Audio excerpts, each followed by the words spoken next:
I get lost inside my thoughts, and when I start to think, oh, the tunnel closest starts to end up on the brink. I tried. Welcome back to the channel, guys. Today we're going to be talking about the automotive industry in a general sense, but also talk about VAG Group specifically in this video. As the title states, this is about some really shady behavior with dealerships among the industry that's been going on for several years now. It's been pretty ongoing, but I just feel like it's gotten to a new level of ridiculous. There's been a lot of transmission talk in the last few videos. We drove Kaysen's manual Mark 6 in the last video, which was a really fun video. And then, of course, we had the JQ Works paddles. And, of course, I did a video recently on if I regret going with the DSG in my car. So lots of transmission talk. Let's change it up a little bit and talk about dealer markups. This video is inspired by some pretty shady stuff I saw on my Facebook groups, which I'll talk about in a few minutes. But I didn't really notice markups becoming a real issue until about 2019 when the new Supra was launching. I started seeing dealerships charging well beyond, I think, like the $53,000 MSRP that the 3-liter started at during that time, and it's just gotten way out of hand with those cars. And I blame that entirely on the reason the Supra is going to be discontinued and not brought back when the Mark 5 Supra sells out. There's not going to be a Mark 6 Supra, and I fully blame the dealerships for that. And of course, I blame them as well for declining sales in a lot of models. Among that, the Nissan Z hasn't sold well since it launched because of its markup issues, and of course, you know, I've seen it really bad with some of the higher end Mopar trims, such as the Demon, the Last Call Hellcats, stuff like that. I mean, they're just getting ruined on dealership markups. I've been seeing people pay like $200,000, $300,000 for a maximum $90,000 to $100,000 car, and it's just ridiculous. I've seen cars that are retailing for $45,000 go all the way to $100,000. That was a case in a fairly local dealership to me, actually, that was selling a Nissan Z for $100,000, which is just ridiculous. I mean, these have just gotten way out of hand. And the VAG Group has also been hit with this as well. Pretty much any of the performance model Volkswagen, Audi models are being hit with these markups. I haven't seen it quite so much in Porsche, I guess because most of the time when you're buying a 911 and you're buying a GT3, you're already going to be paying a lot because the majority of GT3s are PTS cars. They're, you know, filled with $30,000, $40,000 in options anyway, so there's no need to mark them up because they're already going to be fairly bespoke cars. But for Volkswagens and Audis in particular, I've seen this become a really big issue with them, and I just wanted to talk about that today. Let's talk about with the Mark 8 specifically first, and we'll move into some of the other cars. So there's a reason I bought this car in 2022, right when Mark 8s were getting ready to hit a lot. I think Mark 8 started rolling on to a lot of the dealership I bought this car from a month after I bought this car. And a lot of people are like, why didn't you just wait for the Mark 8? Why didn't you just do this? Why didn't you do that? And get a Mark 8. The reason for that is because of markups. I did not want to wait until the Golf R hit the lot because at the time that's what I wanted. I wanted a Mark 8 Golf R, and I didn't want to spend 55 to 60 grand on a Volkswagen because that is just ridiculous. I love this brand to death. This channel is branded around them now, for crying out loud. I love these cars. I am not spending $50,000 on a Volkswagen. If I'm spending 50 grand, I'm getting an Audi, I'm getting a Porsche, I'm getting a BMW, I'm getting something that is worth $55,000 to $60,000. I'm not paying that for a Volkswagen. It's just ridiculous. And that was the main reason why I got this car, other than just my credit was just fairly new at the time, and this was all I could get approved for. So, you know, that's that. But you can also see this still with Mark 8s because the Mark 8 GTIs not so much. These have finally started to fall into the range of affordability to the point that even my dad is looking at getting into a Mark 8 by the end of the year. He really likes them, and hopefully we can make that happen. We can have another VW on the channel that's not mine. But, you know, it's become a major issue with the Rs.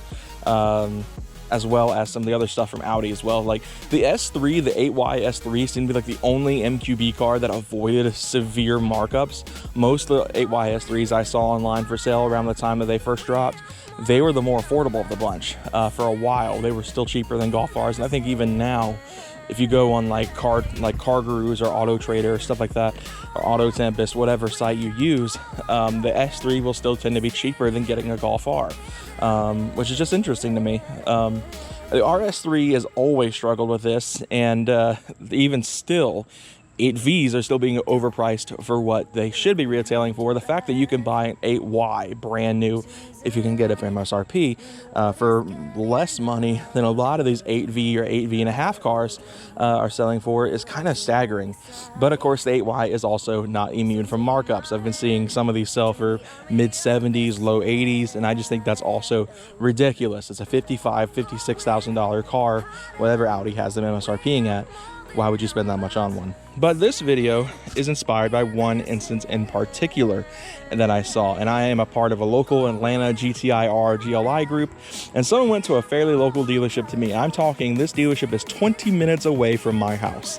I can drive to this dealership at any time during the week and blah, blah, blah. They had a 2024 Golf R. Keep in mind, this is a non-20th anniversary edition, so it's not even a super special Golf R. And in fact, it's white. So it's the least desirable color of the Mark 8 Golf Rs. It was listed for $75,000. Who in their right mind is spending 75 grand on a Volkswagen? You could buy a marked up RS3 for that and get a car that is arguably going to run laps around a Golf R and almost every way. It sounds better.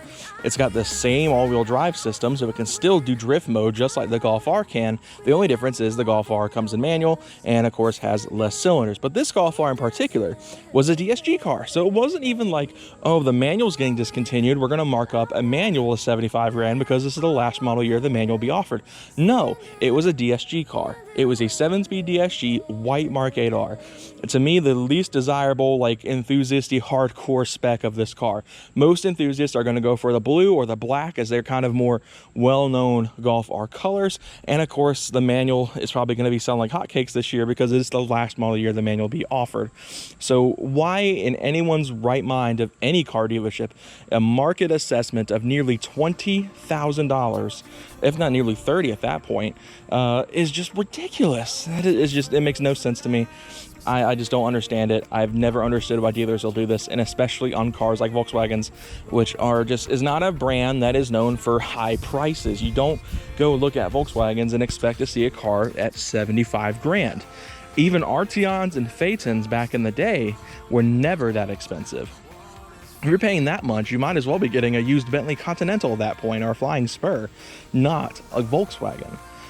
So, I mean, it just doesn't make any sense. I want to know what you guys' thoughts on this are, because I just think it's absolutely ridiculous. I have been a hater of dealerships doing this for years now.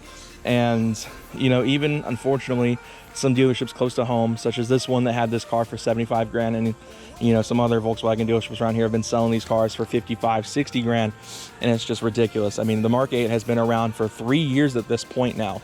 There is no reason that dealerships should be selling these cars for as much as they're selling for right now. And I can only imagine when the Mark 8.5 comes out here in the next year or so here in the States, it's going to be just as bad, if not worse, because it's going to be the new hotness. Everyone's going to want one, including myself. I've debated getting on the wait list for one myself and getting rid of this car, but I don't think I can do it. I love this car too much. And I might be having another all-wheel drive Volkswagen join the stable anyway. That will not be a Mark 8.5R. So, I mean, it's just ridiculous. It's just, it's gotten out of hand to an extreme point, and I do not understand why any dealership that is wanting to be known as an honest dealership, a good dealership, to me, honesty brings business. And being dishonest with your customers, trying to charge them $20,000 to $30,000 over the sticker price of these cars, is just asking you to get review bombed. In fact, this dealership got hit so hard by some of the online backlash for this car being listed for 75 grand. If you go on their site right now, it's listed for 48,000. They got the word. Now, of course, some people are saying that the sticker price is still shown at 75 at the lot, that it may not be reflected online just to get you in the door, which again is just terrible business practice if that's true.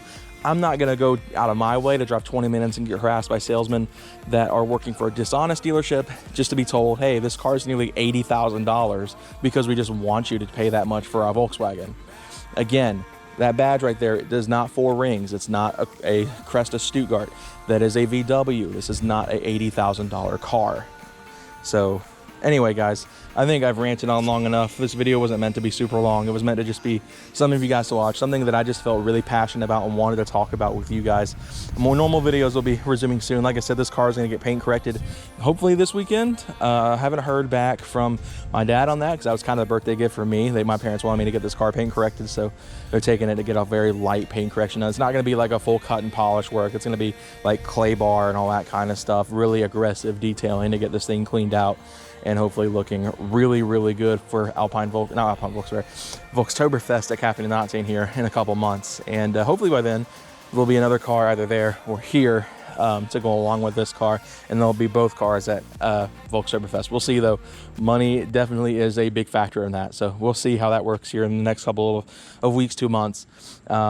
Anyway, guys, thank you all so much for watching. Stay tuned for more content on this car coming soon. And hopefully we're going to be doing some more feature films because you guys seem to really like that stuff. And I'll see you guys later. Take care, everyone, and have a great day.